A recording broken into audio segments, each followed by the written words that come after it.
ko para makuha mo ka ng gusto mo. Nag-aaral ka? Ang sipag mo naman, nagtitinda ka ng basahan. Yan ako ang basahan mo. Oh. Nagtitinda siya ng basahan. Nagtitinda po siya ng basahan. Hindi pa po raw siya nakain. Kaya papapasukin natin sa Jollibee.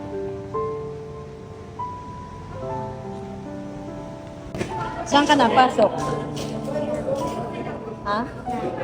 Dato? Doon ka napasok?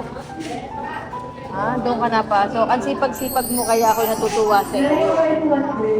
Kaya gusto kitang bigyan ng pagkain.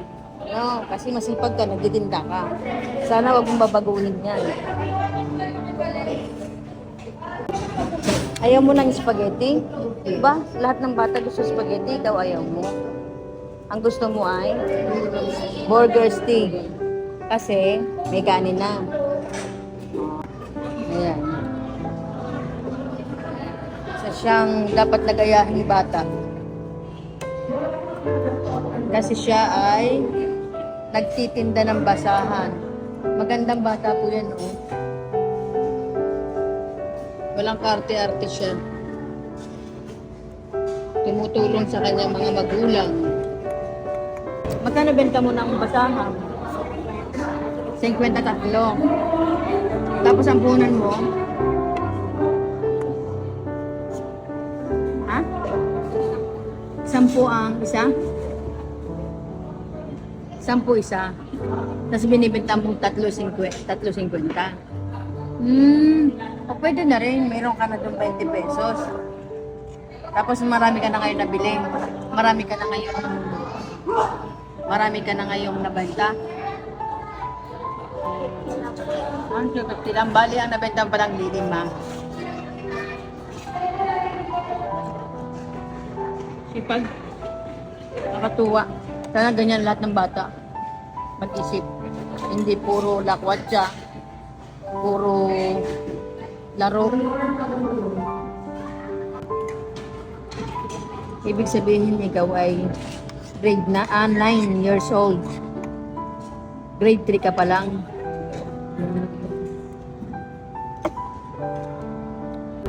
Anong ginagawa mo sa pera na binibigay sa iyo?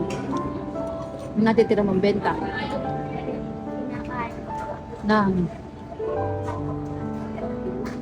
Baon? Baon sa school. Ilang araw kang walang pasok? Para nakikita kita, araw-araw ka lagi dito ah. Napasok ka ba?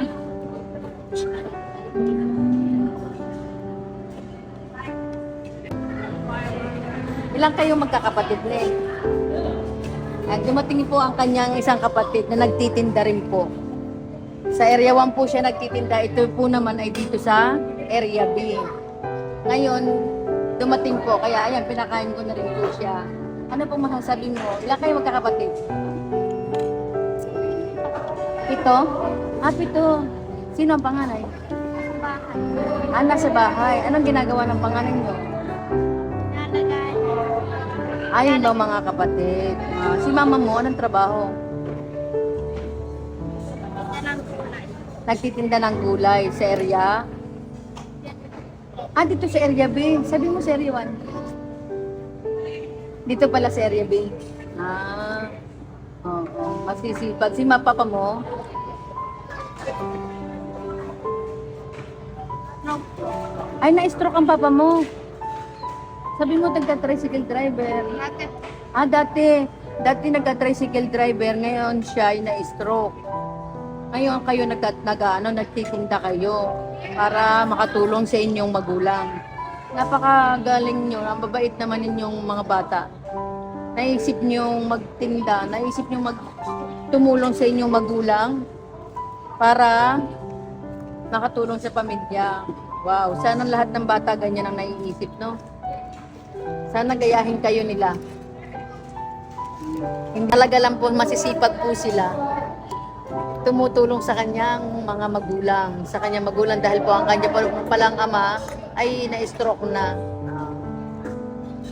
Sige, kain lang kayo ng kain, ha? Hiyain siya eh.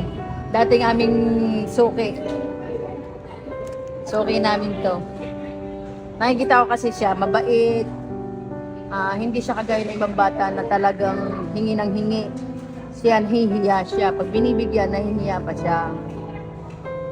Kung nakikita namin laging naandyan, nagtitindang. Pala, ikaw din ay si Area 1. Ikaw may salamat po. Yan po, maraming salamat. Okay, walang anuman. Ang tanging hiling ko sa inyo, sana'y magsisipag pa kayo at magpapakabait. Laging tutulungan ang magulang. No? Thank you for watching. Please like and share. God bless all mga palalabs.